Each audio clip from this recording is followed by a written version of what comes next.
What's up? What's up? I'm Dr. Omatma, host of Egg Meets Sperm, where we're busting fertility myths, sharing tangible tips for your fertility journey, and bringing you the most knowledgeable guests to support your journey to parenthood. This podcast is for both women and men because getting fertile as fuck is for both partners, don't you think? Remember, just listening to this podcast won't get you pregnant, but following the tips we share just may. Let's get you fertile AF so that you can co-create the family you dream of. And if your partner's not listening to this, make sure to share this episode with your partner. Hello and welcome to Egg Meets Sperm. My guest today is going to be someone that knocks your socks off. She is one of my favorite people, and that's a big thing to say because we literally just met a month ago. But her name is Stephanie Kwong. She has spent over 13 years in the personal development industry, having worked as a subconscious rewiring coach, hypnotherapist, breathwork facilitator, teacher of self-love. And now she's serving her divine calling as the co-founder of the Rapid Rewire Method. She's deeply obsessed with the Rapid Rewire Method tools, which are groundbreaking and are radically effective mental, emotional, and spiritual processes that guarantee rapid integrative healing, change, and transformation. Wow, I am so excited to talk to you today because first of all, like, you're a total badass, right? Like, we met and there was this like instant like, who are you? We were definitely magnetized to each other and like in awe immediately, because that's how I felt about you. Oh, you're so sweet. I also, as I was learning about what you do and what the work is that you're doing in the world, I felt like it was a really good fit to talk about on this podcast, because so much of the fertility journey is mindset, and so many couples are in this like fight or flight, survival, control energy around their fertility journey, which adds a ton more stress. And simultaneously, like, we know that creative place where creation happens is going to be a state that's quote unquote relaxed, for lack of better terms. I am always sensitive. I'm like, I don't want to tell people to just relax. But what's cool about this is that you have a method to actually help people rewire their nervous systems. Yeah. Sure do. Look, before we hit record on this, I know I was sharing with you more of my own personal journey with conception. And December 2020, I got pregnant without trying at 43 years old. I didn't even know that was possible. I was like, I desire to be a mama, and it's always felt like my dharma to be a mother. And at that time, it was still new and fresh in my relationship with my partner. So we weren't necessarily trying. And yet, because we were so open and in love and relaxed and having fun, and it was like sexy when we were having sex, not this like to get to a certain, to get to the pregnancy, it just happened. And unfortunately, I did, miscarry 9.5 weeks later. However, I then went into masculine mode and I started to try to control the process again. And, I mentioned it was like, okay, I got the acupuncture now, I got my supplements. And then I'm like regimented in the ways that I eat and how much sleep I get. And then it became a chore, and that control equals stress. Mm-hmm. I don't think anything beautiful has ever been created from control or stress. Mm-hmm. You might be able to achieve it, certain things, but the journey to get there and the level of fulfillment and the actual like creative process gets diminished. And I didn't realize I was controlling. And finally, when I had that realization, I was like, oh, wait. Beautiful creation of a child and bringing them into this world has to come from a whole different place. And so it actually became a spiritual journey for me to practice what I think my soul actually needs, which is more surrender, more trust in the divine, that what I want wants me, a more openness to receive instead of pushing to receive or forcing to receive this conception. Yeah. And Yeah, and it's a very subtle difference, so but subtle. the way that even the phrase that we use, oh, I'm trying to make a baby versus I'm receiving a baby, Yeah, right? Like that energy just feels different. it does. It's like I want to make something happen versus I'm going to receive it when it happens. Mhm. And that's tough. Like, tell me about, so this is totally unplanned, but I think you're okay with it. I'm an Tell open book. me, you said this like you were in what you identified as the masculine state. So can you say a little bit more about that? Because I think it's hard for a lot of people to like wrap their heads around what we're talking about. Yeah. So, like the masculine state to me, right? It's an energetic. So, when people associate masculine, feminine, they think man, woman. That's not what I'm talking about when I reference masculine, feminine. It's more of an energy frequency, meaning masculine is very much of that like hunt, right? Force, achieve, conquer. And that's how you create and get what you want. The feminine is more about receptivity and openness and flow and creativity. Like that's more of the feminine. And we as women are actually wired to receive. If you look at the way, penetration is, right? The woman is actually receiving the man when you're in the process of conceiving. So it's a matter of just like being in that receptivity and welcoming it in and instead of trying to control the process, right? And I've just noticed not just in conception of children, but even in life of when you're birthing projects and stuff. For me, I was very hyper masculine because Asian, culture, Yeah, born with it or entrenched in it. Exactly. I was like conditioned into it. But what I actually realized was it wasn't actually my alignment. It wasn't authentically who I am, is to constantly push and force and achieve. I'm a woman. I get to relax and be open and attract what I want as well, right? Call it in. And instead of trying to, again, like just achieve and force and push to get what I want and control. Yeah. It's so cool because this is exactly what I'm like so passionate about, but I don't talk about. So it's really nice to hear someone else saying it. Yes. I mean, again, like everything you've created, my business has worked so much better when I've worked from the feminine. And now it's not saying one's better than the other either. You need both, right? But it's a dance of being able to have both present and knowing how to weave in and out of which one, depending on what you're trying to achieve. Yep, absolutely. So I have so many thoughts going through my head. Let's say when you were in this masculine, you were doing all of these things like acupuncture and what to eat, when to eat, how to eat, when to sleep, when to poop, like down to the wire. Yep. Sure. Yeah. Structured, regimented. Yes. So tell me a little bit about what this looks like from the feminine, because you're still trying and you're still on this path, but what does it look like now? Yeah. So I want to say something real quick before I flip into what it is now. So all that work to create, whenever I would go back to my acupuncture appointment, she's like, you need to relax. You need to relax. And I'm like, I am relaxed. I'm coming to see you.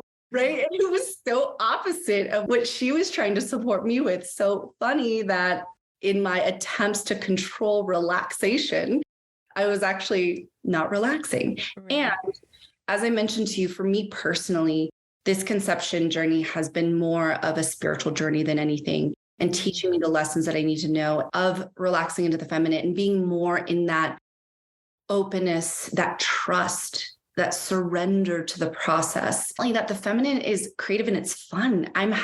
There's so much joy around when my partner and I are creating. We're heading to Fiji in a week. And, we're going to be on vacation. I am facilitating at the retreat. However, I'm going to have a good amount of downtime. And my purpose there as well is to just be fun, free, relaxed, and have a great time receiving him to make a little nugget. And I think the journey is this. If it happens, if it doesn't on this trip, I'm not attached to it. And that's part of the feminine too, right? Being open to the flow, the trust in the timing, knowing again, and having that faith and that belief that what I want wants me. If I'm meant to be a mother, I know I'm going to be. There's nothing that's going to stop it. Yeah. And if I'm not meant to be a mother, trusting and knowing that that's okay too.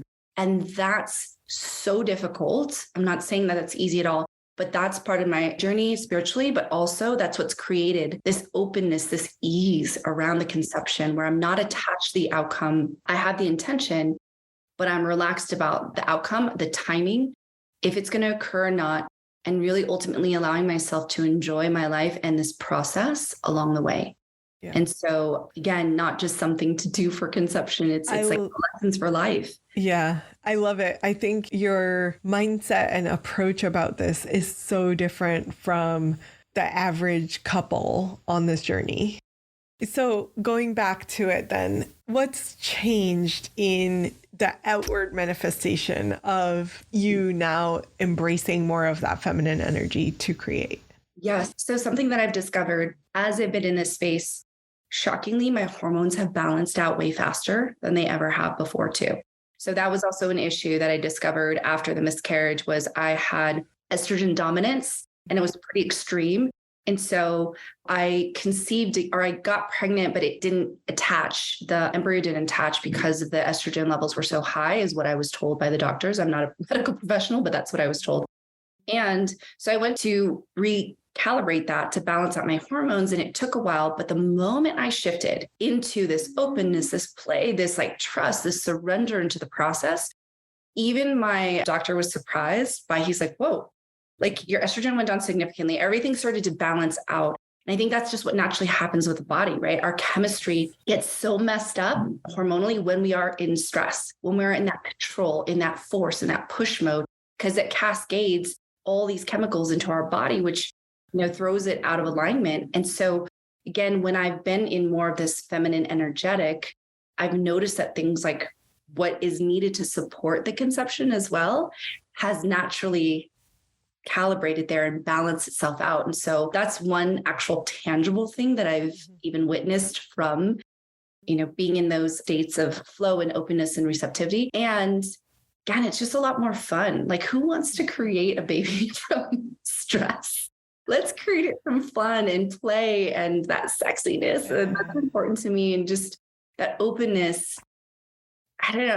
And I know that we're also, imbuing everything with what we want. And when we imbue it with love, when we imbue it with trust and openness, the creation as it comes through as well, when it does, is radically different than when it's coming from a whole different, like more of the negative or disempowering or challenging energies.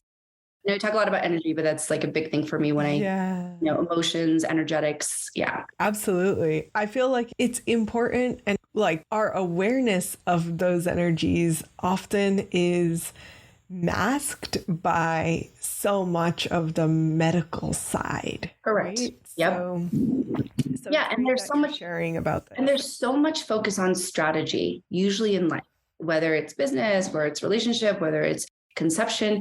It's so much about the strategic of how do we get to the outcome by doing the supplements, doing this, versus what about also who you need to be in the process, right? Where your mental, emotional state needs to be in the process. Yeah. Again, that I equate to your energetics, right? There's a frequency of thought, there's a frequency of emotion. And when it's out of alignment, when you're trying to conceive, it's going to be a problem. So many times the force and control comes from an underlying source of fear, a fear of not actually having. So if you're actually holding the fear of not having, guess what you're going to create more of? Freedom. Not having. I see what you're saying. Like if you're holding that, like, oh my God, I'm not going to have this. I'm not going to have this. Yeah. That's actually what you're going to create. Even though consciously you're thinking, I want a baby, but if the unconscious, which is like, as they say, 90 to 95% of your mind power, your mental emotional power is your subconscious, that's what rules the show. So if you unconsciously or subconsciously believe, I'm not going to have it, worried that, sometimes some people have beliefs too that they haven't put in check around the conception process. I have friends who say they want it, but actually they had a really challenging childhood and they're afraid that if they were to raise a child again, that they would repeat generational trauma. And so even though, again, they're telling themselves, I want to have a kiddo, but unconsciously they believe, I'm afraid I'm going to mess this kid up or whatever. Guess what's going to balance out? It's the not having versus actually achieving, because the subconscious always wins. So many times too, people, and I had something, this is wild, I haven't shared this in a long time. I don't even know if I've shared this ever. When I was 8 years old, I was leaning back on my chair and it fell back. I was like tilting on the back 2 legs of the 4 legs. It fell back and then one of the legs hit my private part. And my mom freaked out and was like, oh, what happened? What happened? We have to make sure you can still have kids. Oh no, did you hurt yourself? And it was that panic. I was 8 years old. So imagine what got embedded into my unconscious. Like, can I have kids? And every time I've tried to conceive in different, 2 different relationships, unconsciously, I've still had that belief of, I don't think I can have kids because of what happened to me when I was 8. And I injured and it was bleeding actually from that accident. And I had to dive in to rewire that belief. Because even again, consciously, I tell myself I want children, but unconsciously, what got embedded into me at 8 is, I don't think I can have kids. I injured myself. I injured the part, right? As an 8-year-old, that's what I'm hearing. Injured the part that enables me to have children. Yeah. I'm broken. And so what kept occurring, I've actually had 2 miscarriages now. So the other time it also ended up in miscarriage. Again, I had to rewire that in this next round. So and that's what I think also allowed me to surrender to this process and go back into my unconscious mind and go, what might be here under the surface that's actually preventing the conception of pregnancy happening? It might not be all the strategics, right? Of like the supplements and the this and that. And it's really about, what do I believe of what's possible for my life? And then going and rewiring those parts, because that's huge. That plays a big part in us being able to achieve what we want or not, or either having or not having it too. Yeah. Yeah. Amazing. I think that's so powerful. And like, you're connecting that subconscious piece is really, really important, because I see that it comes up a lot. So, yeah. Yeah. And you can hear it too. You just talk to people about their pregnancy journey or about having kids, and they'll tell you what they believe. It comes out of their mouths. Their fears come out, their worries come out, their doubts come out. Especially, I get it when it's hard, when some people have had a longer journey and more trial and error, maybe a miscarriage or 2 or 3 along the way. And it starts to take a toll on their faith in having, and that chaotic energy, that doubt, that uncertainty, that fear, that worry is getting in the way. And that's what needs attention and love as well along the process. And so, again, the mental, emotional regulation, getting your energy, your mind and your emotions behind the desire to be a parent, and really doing the work to make sure that all the energy is aligned so that you can actually create life. Yeah, so beautiful. Okay, I have a question that I'm like dying to know. So did you stop doing all of the things that you were doing when approaching this more masculine? So did you stop your acupuncture and your supplements and your diet and whatever else you were doing? I did. You did? Okay. Well, I didn't stop the supplements. So I actually had some crazy stuff happen in Costa Rica. I ended up getting parasites, and I'm like, great. Here's another fun thing to have to heal before in the process journey of conception, right? Yeah. However, I pulled back for a moment, because then I realized I was working so hard for something. I was like, maybe this isn't it. And again, that was the relying on the trust and the faith. I'm like, dude, I'm very spiritual in this process. I feel like there's a spirit child. She's so wise. She knows what she's doing. Mm-hmm. And I actually, when I miscarried, I did a meditation to connect with her. It was like from the book Spirit Babies that around the miscarriage section. And I did it. And there's this little 3-year-old girl who came into my lap, and I said, why did you leave me? And she said, I came to open up his heart, but he wasn't ready. So I went back. My partner didn't want more kids. He actually had 2. So I'd already gotten pregnant, told him, but didn't realize that I wanted kids.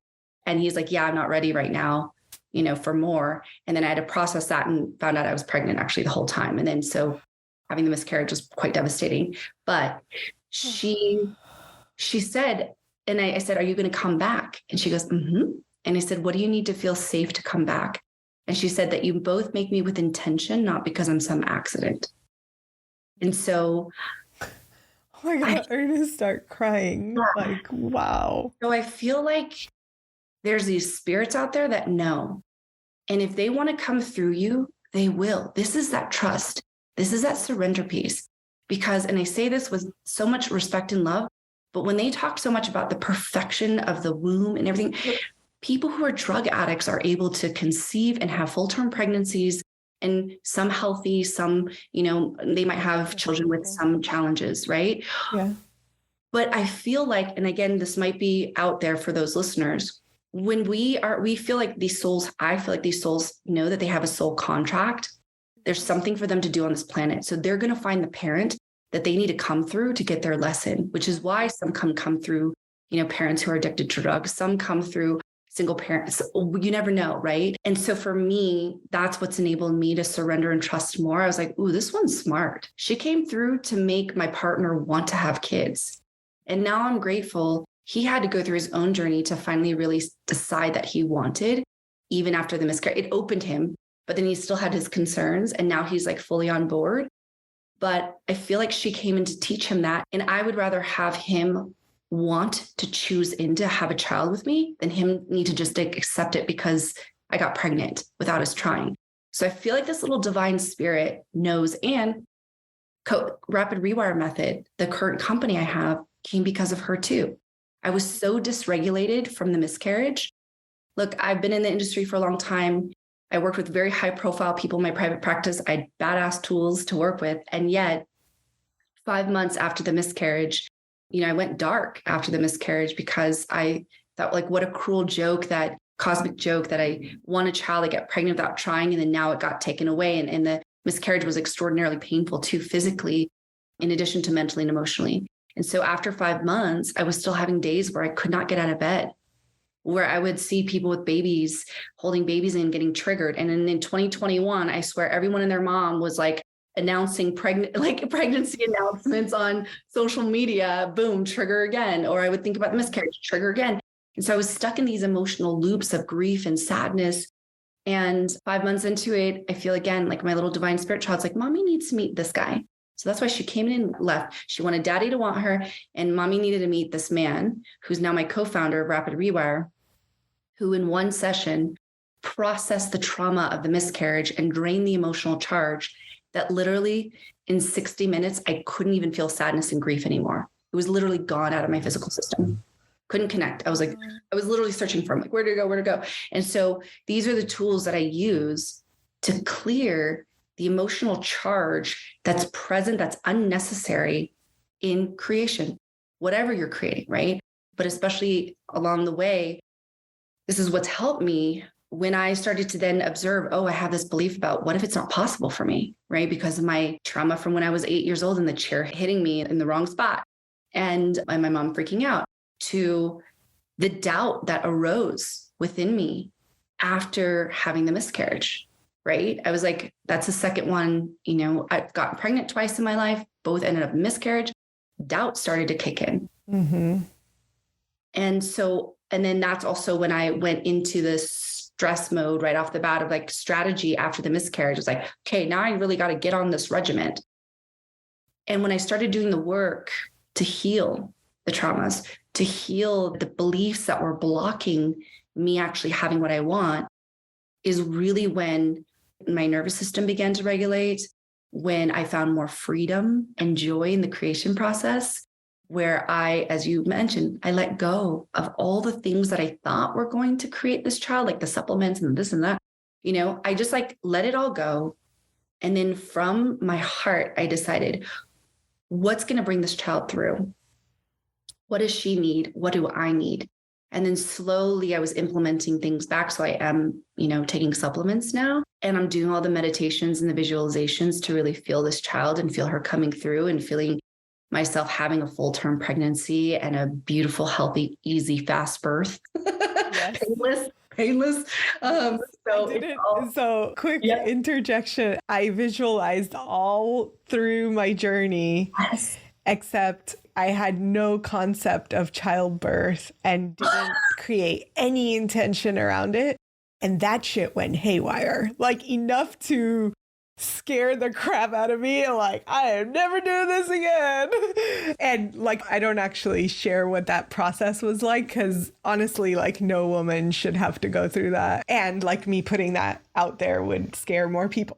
Like, it's not even worth it. But it is like that, being able to visualize. So I'm glad you're doing it all the way through that childbirth. All the way through. And here's the key too, for those who are listening, right? It's not just the visualizing and seeing, it's the feeling of it. Like when you're pregnant, what does that feel like?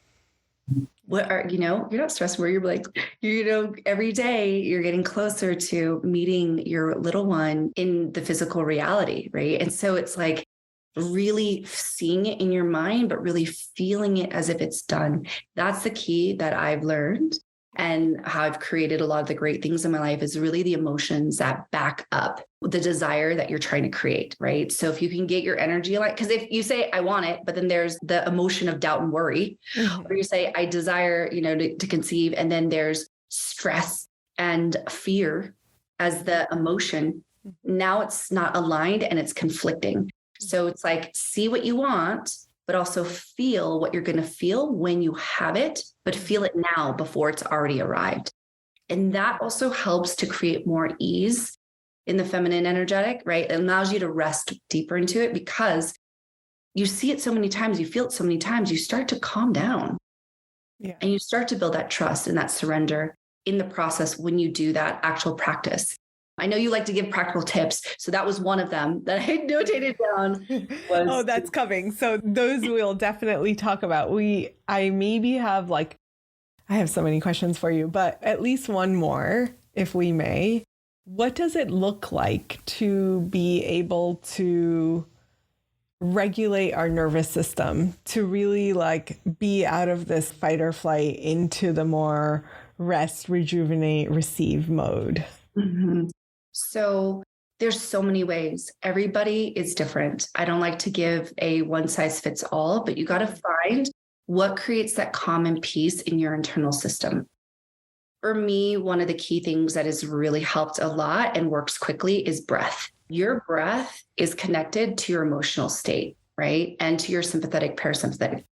If you are breathing shallow and fast and open mouth, you're more likely in a stress state. When you're breathing slowly and gently through your nose, you're calming yourself and putting yourself back into the parasympathetic. So when I notice that I'm stressed, I'll many times just close my eyes to shut out all the information of the world and just focus my breath and slow it down. And I'll usually do the exhale twice as long as your inhale. So if you inhale for 2, exhale for 4. If you inhale for 4, you exhale for 8. And that immediately begins to soothe my nervous system and calm me down. There's so many different types of breath techniques, so you can look that up. But that I've found using your physiology is the fastest interrupter of stress to regulate your nervous system. Another thing is finding what brings you joy. Sometimes we get so focused on the outcome of the thing we're trying to create, we forget about all the things that brought us pleasure and joy before. So if you already know what that is, do more of that, because that calms you and puts you in a flow state too many times, right? Which is that creative state. Also, just finding ways to amplify self-care practices. Again, what does that look like for you? Does that mean you chill out when you play music and sit in a bath, and you vibe it up inside of your bathroom? Mm. Or does it look like you go for a walk in nature? Or does it look like you just, play some beautiful music and slow cook a meal and imbue it with so much love? What does that look like for you? So ways that just things that bring you so much joy and pleasure will immediately calm you too. And the more you do those things, it's actually conditioning your body to be in more of a relaxed state anyway. And then there's tools too, mental, emotional tools. We teach them, right? There's things that we can use immediately. If you go into our website, rapidrewiremethod.com, there's a freebie that you can listen to, that if you have any sort of emotional charge to any circumstance, listen to it, boom, it'll clear. And most of the times with our tools, when they clear for good. Mm-hmm. So it's not like you have to keep using the tool to re-regulate yourself. If there's an emotional dysregulation like anger, sadness, fear, insecurity around something, we have tools for that. So that's what I would recommend in ways to, regulate your nervous system. I love it. I love it. Everything we've talked about, I'm like, yeah, sister. So it's so great to have you here. I'm so grateful for you to join me. And I know that our listeners are going to be tuning in for the rest of the week to get all of your amazing tips. So thank you for being with us today. And I look forward to all of the ripple effects from this interview. Honestly, I feel like this is a big one. I sure hope so. Thank you for having me on. And look, I'm here to serve, and I know the process. I've been through it. I know what it feels like to feel stressed and in control and fearful that it's not going to happen. And I also know what it feels like on the other side.